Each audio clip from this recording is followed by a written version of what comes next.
Welcome to our virtual One Fun Day dog behaviour question and answer session. Hopefully quite a lot of you have been watching during the day. We've had some really great Q&A sessions, especially one from Rory the vet, who gave us some great advice about how to look after small furries. Hershey, that's been talking about life as an inspector, and Michael talking about wildlife. So if you missed any of those, then you can go on to the Facebook page and you can actually get to see all of those again. So in terms of who I am Sam Gaines. I'm one of the RSPCA's dog welfare specialists, and I also head up our companion animals department, which is in our science and policy group. So my role and that of my colleagues is basically to give advice and information in order to protect and improve the welfare of the lots of different animals that we keep as pets. I specialise in dogs, and I've been working at the RSPCA for 11 years, and I'm really excited that I've been asked to come along and give this session today and to talk to you about behaviour. So lots of people probably want to know that I've got a dog myself. I have got a dog, and she is here. So this is my assistant, but this is Flo. So Flo, who is fast asleep. Oh, there we go. Hi. So she is an RSPCA rescue dog. We've had her for nearly 4 years.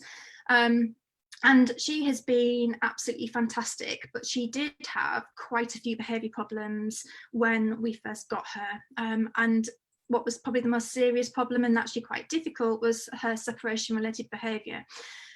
She was very attached to me when we first got her.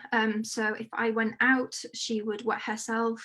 If we all went out, she would go to the toilet in the house, so she'd go for poo, she'd go for wee, she'd cry and she'd bark. And it was really distressing for everyone, because for her it was incredibly difficult because she just didn't know how to cope by herself.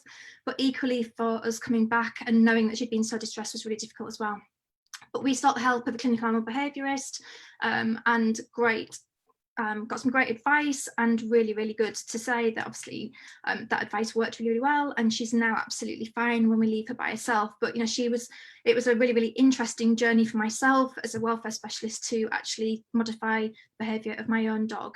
So moving on to the session this afternoon, we've had some really great questions over the past few days. We've had lots come in via Instagram, and we're hoping that we're going to get some more during the session as well. What I'm going to do is, I've only got 45 minutes, which really is not a long time whatsoever. So what I'm going to do is I'm going to answer them more in like a general format. So we've had quite a lot of people that have written in and said, I'm worried about my dog because my dog does this, or why is my dog doing this? How do I stop this? And it's really hard on this sort of forum to give individual tailored advice, because actually to give a really true behavioural diagnosis and then to give you correct treatment requires a lot of information, and obviously we just don't have time to do that. But what I'm hoping that I can do is give you some ideas as to why your dog may be behaving in that way, and then signpost you how best to get help. So let's go. So first question, I'm worried about my dog once I go back to work. Is there anything I can do to prepare him? Now, this has been asked of the RSPCA actually on a very regular basis, because obviously we've been in the middle of the coronavirus pandemic, and lots of people are understandably concerned about how best to prepare their pets when we do have to go back to work and we inevitably have to leave them. And I think it's fair to say, because certainly in my experience at the moment, my dog's routine, Florence, is very different to what it was when I was working in the office. She used to get 3 walks a day. She now gets 1 long walk a day. And so I need to prepare her for that routine that she's going to experience once I do go back to work. So what we've been doing is very gradually changing her routine so that actually what she's getting used to is the one to expect once we go back. What we've also been doing as well is making sure, as well as her walks, we're moving things like when she gets fed back to normal times as well, so that she can expect what her day is going to be like. And we've also started getting her used to being back by herself and spending time on her own, because for the past 10, 11 weeks, she's rarely been left by herself, and we've been taking her out as part of our daily exercise. And so now what's really important is that actually she gets used to spending time by herself again. So for example, what we've been doing is giving her something to occupy herself, like a chew or a toy during the day. And we've just been pottering around the house, making sure that she's in a room on her own and that she's absolutely fine, happy and relaxed. What we're now starting to do is gradually build up those periods that she's left alone. And now that we actually can go out a bit more, we are leaving her by herself when we go shopping, for example, or if we're going out for exercise. And what we'll be doing as we extend those periods is actually videoing and monitoring her behaviour, because what I want to make sure is that she's completely happy and completely relaxed.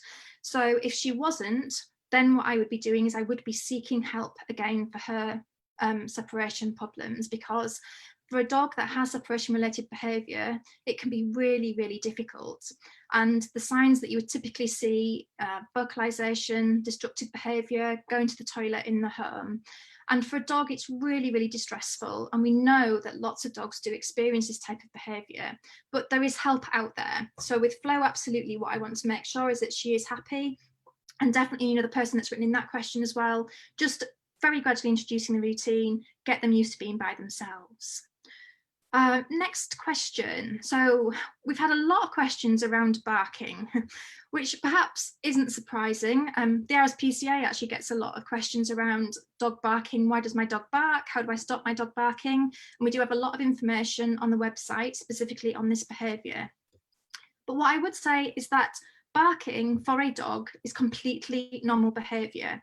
It's us that find it difficult, undesirable and problematic. And there's many different reasons as to why dogs bark. And they actually have a broad range of vocalisations as well. And we don't necessarily understand what all of the different barks actually mean, but there are some that are fairly typical of a dog that is distressed, or a dog that's wanting attention, or a dog that's communicating socially to others. So when it comes to trying to stop our dogs barking, it's really important for us to understand what is driving that behaviour and what is the dog's underlying emotional state. So is your dog barking because they're happy and they're perhaps really, really excited? Is your dog barking because they're worried about something that they can see?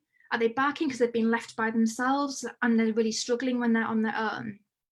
So what we really need to do first of all is work out why the dog is barking, and then we can start to work out how to change that underlying state and to actually reduce that behaviour.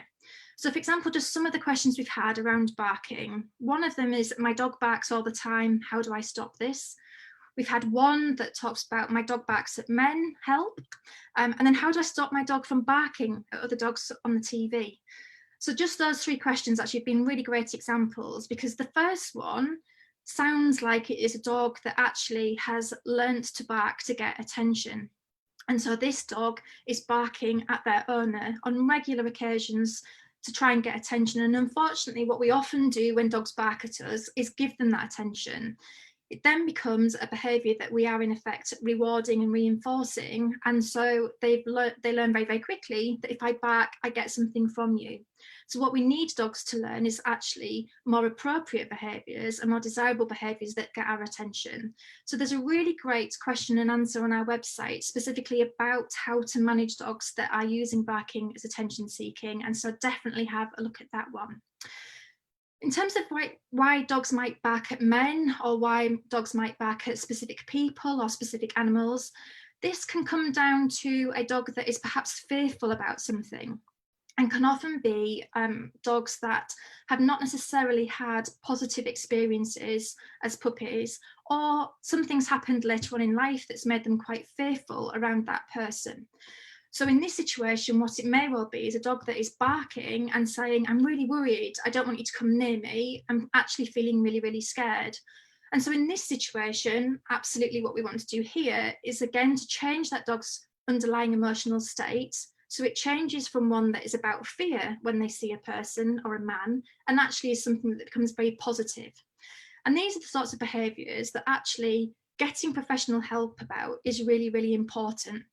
Because once you have someone who can stand and watch your dog behave in a particular way, they can start to see exactly what is happening, they can diagnose the problem, and they can then give you a really good treatment plan. And they can also then help, because for example, in the situation where the dog is barking at a man, what we really want to do is start to teach that dog that when you see a man, something really, really good is going to happen. But what we have to do is work at a level where we don't make that fear any worse. We don't put the dog into a situation where they get even more panicky and anxious. And you need someone who can watch that and help you, because it's quite difficult doing it yourself and then standing and watching what your dog is doing. So absolutely one to seek help from. In terms of why dogs bark at the dogs on TV, again, very much about social behaviour. Dogs communicate with one another through barks, through howls, through whining, that type of vocalisation. And so in this situation, a lot of it is about management, and actually is a behaviour that we can easily avoid. So if we hear a dog barking on TV, we just turn the TV off. But what we can also do is teach a dog a quiet command, and we can actually put the behaviour on cue so that we teach the dog to bark, but we also teach the dog to be quiet. So again, there's lots of different ways in which we can manage these behaviours. But what I would say about barking dogs is that it's really important to be realistic about what is achievable. And some dogs are just naturally very vocal. Like people, you get very loud people that talk a lot, communicate a lot. Some dogs actually are very similar, and they are very, very vocal. So we need to be realistic about what actually can be achieved. So you'll never completely eliminate barking behaviour because it's a normal behaviour. But absolutely what we can do is look to reduce it and to manage it in certain situations. Now, in the last couple of questions, I've spoken about the importance of seeking professional help when it comes to behaviour. And I cannot stress this enough in terms of actually getting professional help. In terms of what we know about behaviour now, it is as complex as physical health. So in the same way that if our dog was ill or poorly or had a disease and we go to the vet, if our dog has a behaviour problem, then absolutely we should be seeking help from a behaviour specialist. And this is particularly important because there is so much information available online, and actually a lot of that information is dangerous and out of date.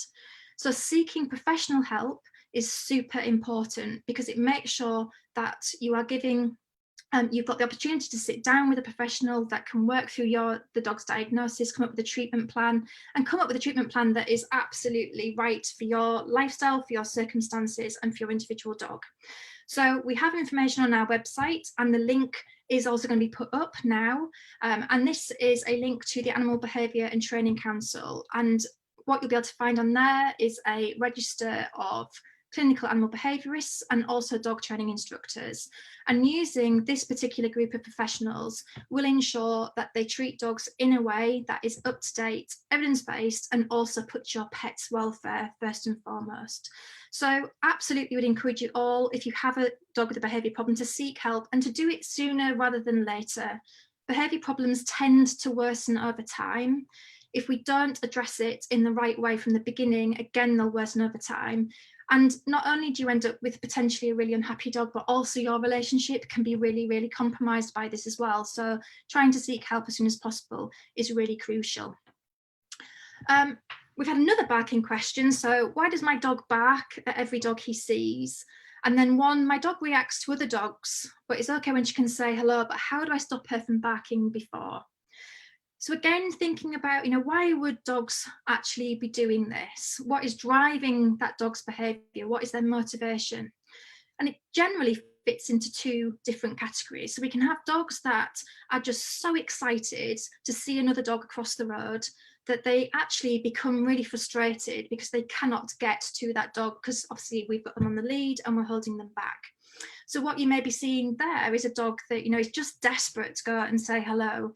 But over time, because they become frustrated, you may start to see that behaviour shifting slightly to more aggressive behaviour as well. And in that situation, absolutely in terms of how we would manage that, is actually teaching that dog how to control their behaviour, how to give them impulse control. So actually they learn to sit and wait nice and calmly before they can go and say hello. Or we can manage it by actually using really tasty treats to actually just move our dog quietly past the other dog, looking for that nice, relaxed, calm behaviour and then rewarding it. But obviously what we might also see as well is a dog that actually is quite scared of other dogs. And in the same way that we've just been talking about dogs that might be scared of people, and in particular men, we can have dogs that just have not had positive experiences with other dogs as puppies, or they've had a really negative experience as an adult that now makes them really, really fearful when they see either certain types of dogs or all dogs. And so again, in this situation, it's about making that dog understand that actually dogs can mean really good positive things. They don't have to mean things that are scary. So again, here it is about changing that underlying emotional state so that they're not nervous and worried when they see another dog, but instead nice, relaxed, calm. It's something really, really good, nice and happy. Okay, so, my favourite questions. How can I stop my dog eating horse droppings, dog poo in general, or my dog eats her poo, why? We've had lots of people asking questions around this. So this is sort of one of the behaviours that for dogs is completely normal, or at least in the main is a very much a normal behaviour. It's called coprophagy, but it's something that understandably we find quite repulsive and quite disgusting. Now, one of the reasons why dogs do this is actually because some poo just tastes really nice. So you'll have horse droppings, for example, that have got lots of grass in them, and dogs like eating grass. Some animals, for example, like cats, have a very high protein-rich diet, so it actually means that their poo tastes very, very nice. So actually for some dogs, it is about the fact that it just tastes really, really appealing. But for some dogs, it can be signs of a medical condition, or that your dog actually just isn't getting enough food in their diet, and actually that they're hungry. So if you've seen this behaviour suddenly start in your dog, then absolutely the best thing to do is to seek veterinary advice. When we see sudden changes in behaviour from what is normal for our individual dog, they can be a sign of underlying illness or disease. So absolutely seeking advice from your vet first and foremost is important. But if this is something that your dog does on a regular basis, then it is about actually managing and avoiding those situations. So Florence eats horse poo on a regular basis whenever we go out for a walk, but actually I know where horses actually go on our walks. So generally what I will try and do is avoid those areas, but if I can't, then she has a very good recall command. I've worked incredibly hard on her recall.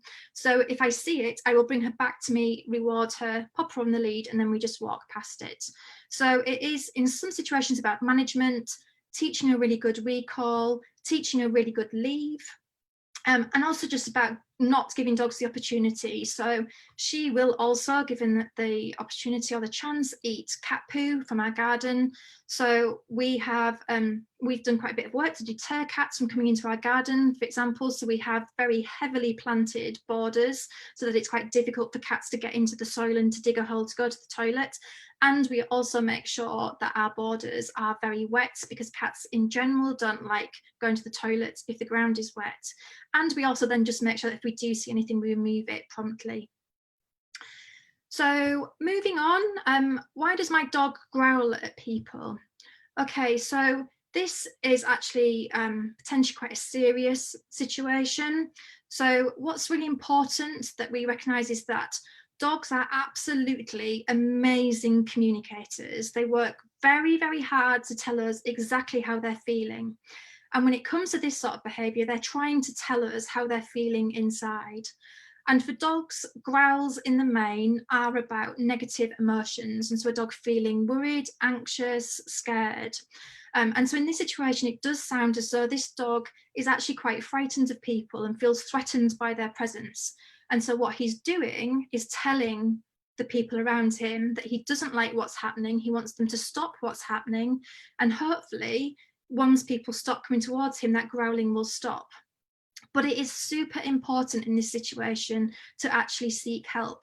And it's important for two reasons, because you have firstly a dog that is clearly worried about people and is overtly showing you that he's worried about people and he doesn't like what's happening. So it's important, as we've mentioned previously, that actually what we do is change that underlying emotional state so that rather than him being worried, he starts to see people as being something really positive. because it may be for him, he didn't get to meet a lot of people as a puppy, or he's had a few unpleasant experiences as he's been growing up. But we have lots of information on our website around dog aggression, and there is a question around this on there specifically around dogs that do growl at people, so absolutely have a look at that.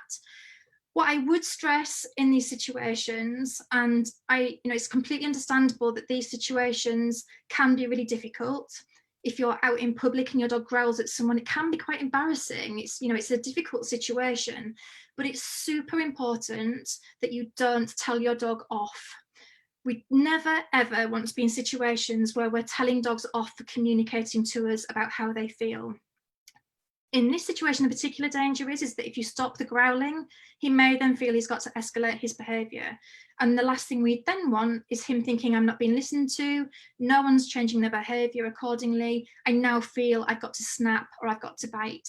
So please don't punish that behaviour, and do seek help from the Animal Behaviour and Training Council. Okay, next question. This is probably one for one of the vets actually earlier on today. Is it normal for my dog to rub his bum on the carpet? So there's a number of reasons why dogs might actually rub their bum on their carpet. Florence does this every now and then. For one of the reasons could be that they've got either very full or infected anal glands. And their anal glands are basically two little sacs that sit either side of their bottom. And when they go for a poo, what happens is that the poo, as it comes through the bottom, actually then releases liquid, which has got scent information. So it's basically how dogs leave information about themselves. But for some dogs, they can get impacted and very full, and then they can then get infected. And that obviously is really sore for them. So that can sometimes be why they're rubbing the bottom on the floor.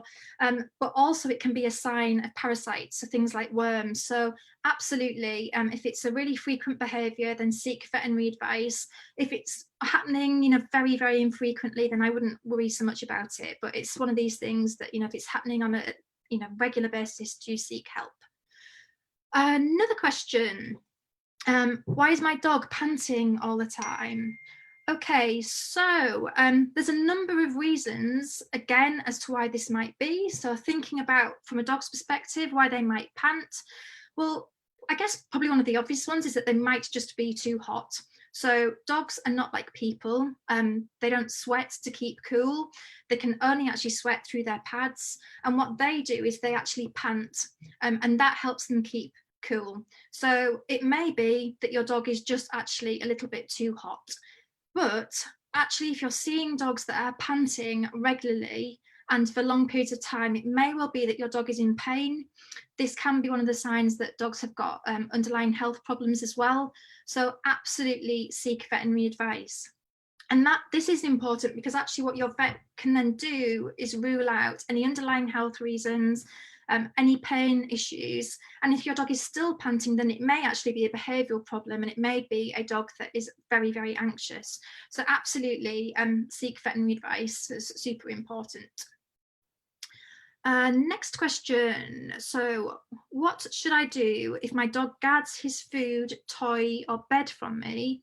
How do I stop my dog from getting possessive over me and his toys? So this is a popular question that we've been asked. Obviously, it can be a worrying behaviour for people if you have a dog that guards their toys or guards their food. It's called resource guarding behaviour. It's generally done by dogs because they want to retain control of something that's very valuable to them. So, we do see this in situations where in the past, there may be a dog that has perhaps not had ready access to food on a regular basis. And so when they do get food, it's so valuable, they want to guard it. Or you may have a dog that actually just has a toy that they really, really like and they don't want you to take it away from them. So it's, dogs that might feel threatened about that. But professional help here is absolutely crucial, because what we're talking about here is dogs that are using aggressive behaviour in order to try and tell you again how they're feeling. What we want dogs to be able to do in this situation is to actually learn that your presence, whether it's standing near their food or near their toy, is not something to be worried about, and they shouldn't feel threatened that you're going to take it away. But what we do want them to learn is that something really good is going to happen in those situations.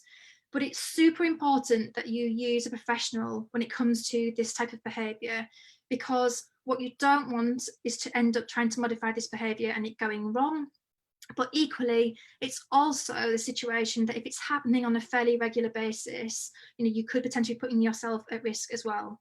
Now, what I should say is that actually some of the situations that are around resource guarding actually are quite manageable and are avoidable. So, if you live, for example, by yourself, you're the only person in the household, your dog is tense and a bit anxious around their food bowl, then basically put their food down, walk away and leave them alone. That's a situation that can be managed and can be avoidable. But the ones that are quite problematic is where you've got children in the house. The last thing you want is dogs and children getting into a situation because a child wants to take a toy and the dog doesn't want to relinquish that. So super, super important to get help in those situations. Another question that has proven very popular this week. My dog constantly pulls on the lead. How can I stop him? Or how do I stop my dog pulling on the lead? We did a survey a couple of years ago, and actually this was reported by 25% of dog owners that actually took part in our survey. So it's something that affects, a lot of dogs and a lot of owners. And again, it's fairly normal behaviour for a dog. If you take your dog out for a walk and they want to get to a place, and by pulling on the lead they learn that it gets to that place, then it becomes a rewarding behaviour. And it actually is one that's very well practiced, because every time they go out for a walk, that's what's happened. So actually to change that behaviour and to teach our dogs not to pull and to actually walk nicely on a lead and nicely by our sides does take quite a lot of patience. It also takes a consistent approach. And we also need to be thinking about changing what's rewarding for them. So it isn't about getting from A to B as quickly as possible. It's about walking next to us in a really nice, calm, relaxed fashion. So again, this is, we've got lots of information on our website about this that will actually show you how to teach your dog to actually walk next to you in a nice, calm, relaxed way. And that's broken down in a series of different steps so that actually it'll take you through in a very simple, easy to follow way. What I'd also say as well is if you've got a dog that is pulling on the lead, and you normally walk them on a lead and collar, swap over to a harness. There's been some research that has come out recently that has shown actually that the pressure that's exerted by the collar on the throat is really, really high, and it can damage your dog's throat. So much, much better to have your dog on a harness so that you've got a lot more control, and the pressure is then spread across the body rather than just being on that one very, very sensitive area of their body. Why does my dog lick me constantly? Okay, so this is one of the behaviours that we don't really know the answer to. And this might be quite surprising for a lot of you. There's 9 million dogs estimated to be in the country. And we've been living with dogs for years and years, but there's still actually a lot of things we really don't know about them and we really don't understand. And that's partly why science is so important in this area, because we're learning new things all the time that is challenging what we thought, but also really helping us give our dogs the best lives that we possibly can. But when it comes to licking, there's a number of different theories that have been posed. So one of them is that it is basically sort of a relic of previous behaviour of their ancestors or dogs, other canine species, and dogs will lick, or puppies will lick adult dogs to get them to regurgitate food. So that's one possible theory as to why your dog might be licking you constantly. It might also be the fact that you taste quite nice. So obviously some of us, when we're exercising, we excrete quite a lot of salt onto our skin, and dogs like the taste of that. So that might partly be why. But it is also suggested that it's a sign of affection and that they're doing it actually because they like us and love us, understandably. So if it is done and performed at an excessive level, then it also can be a sign of underlying anxiety. So again, it's really thinking about, although we're talking about a dog licking someone constantly, is it constant? Are there particular situations, particular circumstances where actually your dog is licking you more often than not? And it's then trying to understand again, what actually is the true cause. So if it is that your dog is just showing you signs of affection, then that's fine, but you might not want that behaviour to continue. So then it's about perhaps actually teaching them a behaviour that's incompatible with licking. So when your dog comes over, licks your arm, you actually then spend quite a bit of time training that dog that an alternative behaviour is to sit in front of you, and then they get lots and lots of attention. So that over a period of time, they learn that they don't get attention from licking, but what they do get is attention when your dog sits in front of you, and then they get full-on attention from you. So again, it's just looking at, what is driving that dog's behaviour. So moving on to our next question, why do dogs eat grass? So again, this is another one of those behaviours where we're still not entirely sure, but it is a normal behaviour. So lots of us will, when we think of dogs, think about them being a carnivorous species, so one that just eats meat. But actually, it is more accurate to describe them as being herbivorous. So actually eating a diet of both meat and vegetables. And basically what we think is that for dogs, when they're eating grass, they're doing so because it just tastes really nice. And especially at this time of year, we've got that real fresh spring grass. And so you'll see lots of dogs just going out and eating it as part of their normal diet. There's also a theory around dogs eating grass if they don't feel very well. And for Florence, I definitely know that if she goes out and eats a lot of grass, she's not feeling particularly well. And this can be a case where you've got dogs that might be feeling a little bit hungry, they've got a gurgly tummy. Eating grass can actually help settle that. But if it is excessive and your dog is doing it a lot, then it could be a cause for concern. So absolutely, it's one of those situations where seeking veterinary help would at least be able to assure you that there's no underlying medical issues with that particular behaviour. How do I stop my puppy biting? Okay, so this is probably one of those behaviours that initially, when it starts off, we don't think about it as being too problematic, but as our puppy grows and their teeth get sharper, it starts to get incredibly painful. Now, from the dog's point of view and from a puppy's point of view, this is completely normal. It's how dogs find out, or how puppies find out about the world. So, from their point of view, they're doing things and they're getting reactions to see what happens. What lots of us will do, understandably, when we do get bitten, is probably react by pulling away or telling them off. And for a puppy, this is still a rewarding reaction. They're still getting some response to that behaviour. So what we really need to do in these situations is actually, when they do start to mouth or to nip, is to ignore them and to actually remove ourselves from the situation and don't respond. So what we're trying to do in that situation is teach your puppy that this type of behaviour does not get a response, but actually other behaviours that we desire, that we do want them to express, will get a response. And the way that we can do this is we can actually predict times a day when puppies are more likely to mouth, and it tends to be when they're quite excited. So it can be during play sessions, when they've just woken up, when we're going out for a walk. And so if we can predict those periods, what we can actually then do is introduce toys that they are allowed to mouth and that they are allowed to chew on, rather than ourselves. So in this situation, it is very much around management, good observation, giving dogs alternative things to do, and not telling them off. And if they do it, ignoring them and moving ourselves. Oh, this is a lovely question. What does it mean when dogs tilt their heads? And I think this is, one of those things that we all love to see, dogs that cock their heads at us. Again, it's one of those things that we're just, not entirely sure about. So it's been suggested by some people that it could, just by moving their head, actually help improve their hearing. So, dogs have very different hearing to what we do. They hear at much higher frequencies than what we do. And one of the reasons why their ears are so mobile is because actually they can then help collect, they actually then help collect sound. So it may be that by tilting their head, they're actually just changing where their ears are positioned and better collecting that sound and locating where it is. It's also been suggested that by doing that, by tilting their head, they are also just changing the visual situation in front of them. So is it enabling them to see better?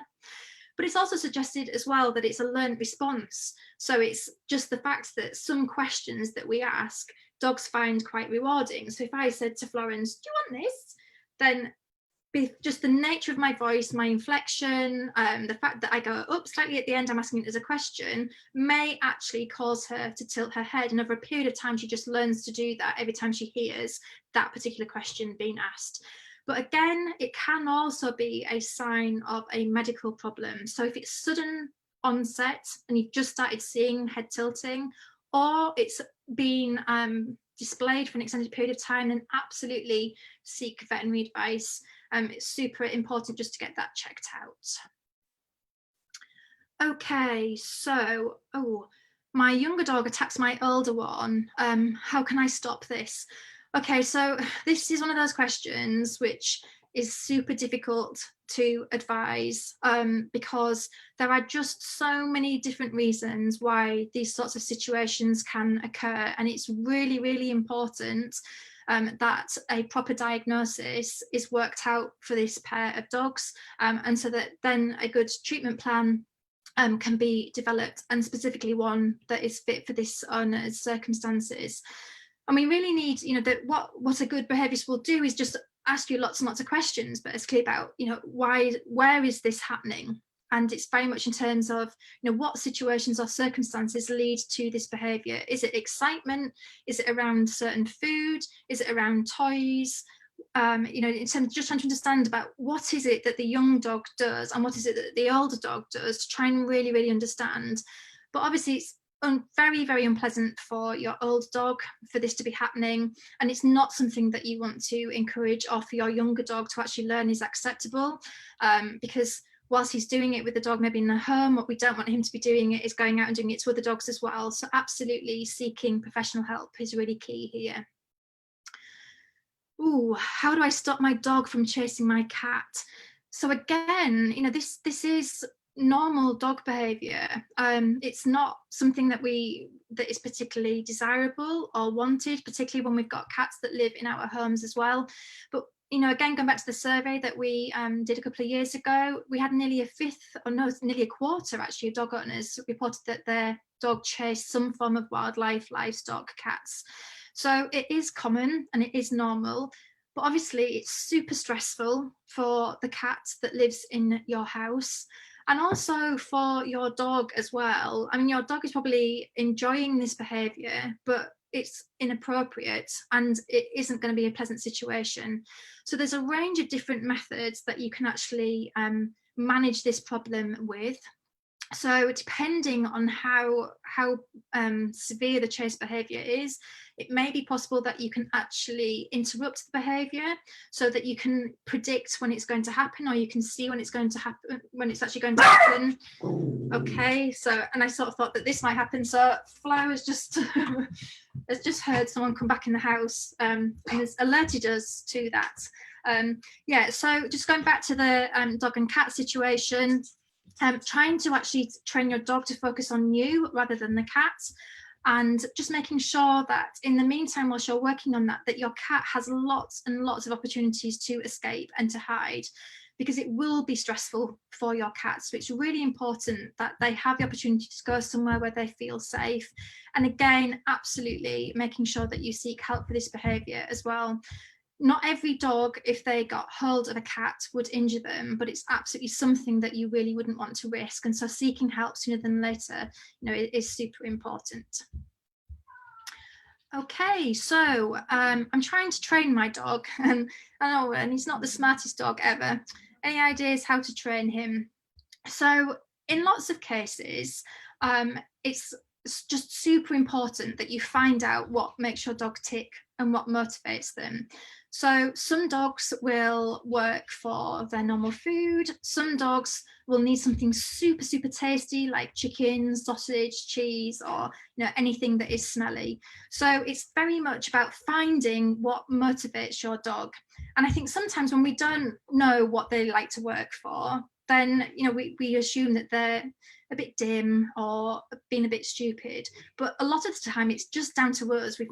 We haven't worked out what makes them tick.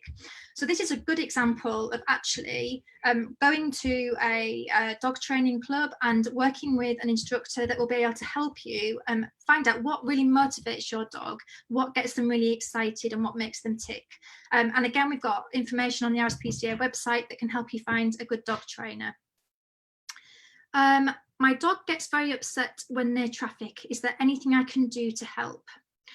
Okay, so this again sounds like this is a dog that is potentially fearful, that is around traffic. So again, could be a puppy that's just not had very good experiences or positive experiences around traffic when they were growing up, or actually being scared by something in the traffic at some point as an adult.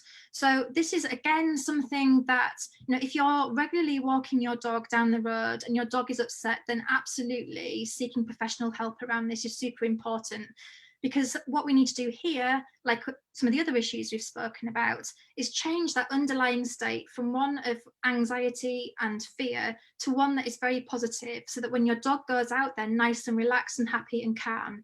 But to do this successfully, you have to do it slowly. And this will very much be around working your dog at a level where they stay relaxed and calm near traffic. And then over a period of time, you will build up the closeness that your dog gets to the traffic, and so long as they're relaxed and calm, they'll get rewarded. So you absolutely need to do this with someone that fully understands how best to do this, so that you don't end up with your dog being put actually into a situation where their fear gets much, much worse because someone hasn't recognised the fact that they're relaxed and calm. So one definitely to seek professional help for. My puppy tried to bite my 6-year-old daughter. Any advice on how to help stop it? Okay, so dogs and children can get on absolutely fantastically well. I have a 8-year-old daughter myself, and Florence, who you've met, but I also had a 40-kilo Mastiff until last year, and they all got on incredibly well. But in this situation, what we need to understand is that a dog that feels that they have to bite is a dog that is potentially in a situation where they're feeling very, very threatened. They may be in pain, or they may just be very, very worried about a situation. Now, in these situations, it's absolutely key, and I cannot stress enough of how important it is to get professional help, because obviously there is something going on here. The last thing that you want to do is actually for your daughter to end up getting bitten. So what I would recommend that you do in the meantime is actually muzzle your dog. And we have information about how to introduce a muzzle carefully. We've also got lots of information on the website about dogs and children and how best to make sure that your dog is happy and that your child is safe. So this is very much around making sure that you monitor all of the interactions between your dog and your child, that they are never left alone together. And actually your dog needs a safe place to go so that if he is feeling worried, he can actually get to that place. But as parents and as guardians and carers, it's absolutely our responsibility to be making sure that we're watching our dog all the time to make sure that they actually don't get put into a situation where they feel threatened and where they may actually feel that they need to bite. And the information on the website will talk about exactly where those situations can crop up and how to actually avoid them. Oh, wow, 5 minutes left. It's gone so quickly. My dog is 11 years old. She has never chewed anything, and now I find she's not chewing but nibbling things soft just with her front teeth. Do you know why? So as I mentioned before, these are the sorts of things that often if you see sort of like sudden changes in behaviour, they can be indicative of underlying health problems. So absolutely what I would be doing with her is just going and getting her checked out first by the vet, just to make sure that there is nothing going on, that she hasn't got sore teeth, or that she isn't in pain, and that because it may be that actually by chewing on something she finds almost like a sense of pain relief. So absolutely that would be one where I would recommend speaking to your vet and just getting them to examine her and just make sure that everything's okay health wise. And then if there is nothing that is an underlying health problem, it may just be that it's something that she actually finds as a relaxing, rewarding behaviour. So I wouldn't be overly concerned about her doing that. Oh God, this is a big one, and one that I've sadly have not got a lot of time to address. Could you please address dominance theory and how damaging it can be when training a dog? Okay, so this is very much a behavioural theory that was originated in the 70s, where general feeling was that any dog that was behaving in a particular way was doing so because they were trying to achieve a higher status over their owners. And unfortunately, what this ended up being coupled with was a lot of forceful and coercive methods to manage dog behaviour. We now know that there is no such thing as a dominant dog. Dogs are not trying to challenge us on a daily basis for our status or to be pack leader or anything like that. In fact, when dogs are performing particular behaviours, it is either because we've taught a behaviour that we want, or actually we've just not been very successful at teaching them what we do or what we don't want them to do. So, however, I mean, it is very, very damaging, and I think that the person that's mentioned this question knows this themselves. And it's a great question. Sadly, just not a lot of time to address it. But the problem is that because of the fact that there is this belief that these dogs are trying to challenge us, often what it has led to are techniques and methods, as I say, that are very forceful and coercive. And you'll find people that will advocate things like pinning dogs to the floor, just generally telling dogs off, through to things that are just a bit like benign, not particularly concerning, but they're not teaching the dog anything. So for example, making them wait before you give them their food until everyone else in the house is eaten, or not letting them through a threshold first. There's nothing particularly dangerous about that, but it's not teaching them what we want them to do. So for anyone that is interested in this, there is an absolutely fantastic website called www.dogwelfarecampaign.org that has a whole range of information around dominance, and it explains why dominance theory is no longer something that is considered necessary in dog training, why it's been refuted by so many scientists, dog trainers and behaviourists, what the problems are with using dominance theory when it comes to training and managing behaviour, and what we should be doing instead, which goes very much back to what I said at the beginning. It's about understanding the emotional state that's driving a particular behaviour and then changing that so that we get our desired behaviour. But absolutely go and have a look at that website. It is fantastic. Okay, so I think this very possibly will have to be our last one. So my dog, as of last night, has been attacked 3 times now, and now he's not as good around other dogs. What do I do? So, this is sad. It can be incredibly difficult, and I think as an owner, it's really, really difficult to manage as well, and obviously not particularly nice for our dog to be in those situations. So here, what you probably now have is a dog that is fearful of other dogs, and depending upon what type of dog actually attacked him, it may be that going forward he's only going to be nervous of certain dogs, or it may well be that there's just he generalizes to lots of different dogs. But this is absolutely one where I would suggest seeking professional help, so that going forward your dog can be taught that that dogs are not something to be frightened of. It's going to take a period of time to get over that, but absolutely seeking professional help to teach your dog that dogs are good things, not things to be scared of, would be, my best advice in this situation. And I really hope, he's okay, and is not has not been injured, and and is okay now that he's back at home. So really sorry, but that's it. I cannot believe how quickly 50 minutes has gone. I really hope that you found this interesting. We've got lots of information on the RSPCA's website about general dog care advice, but also behaviour information as well. And please do stick with us. We're very much coming towards the end of our One Fun Day, but we've got the live pet show at 5 o'clock. So you've got enough time to go and grab a drink and then come back to see us and to find out who our winners are. So thanks very much.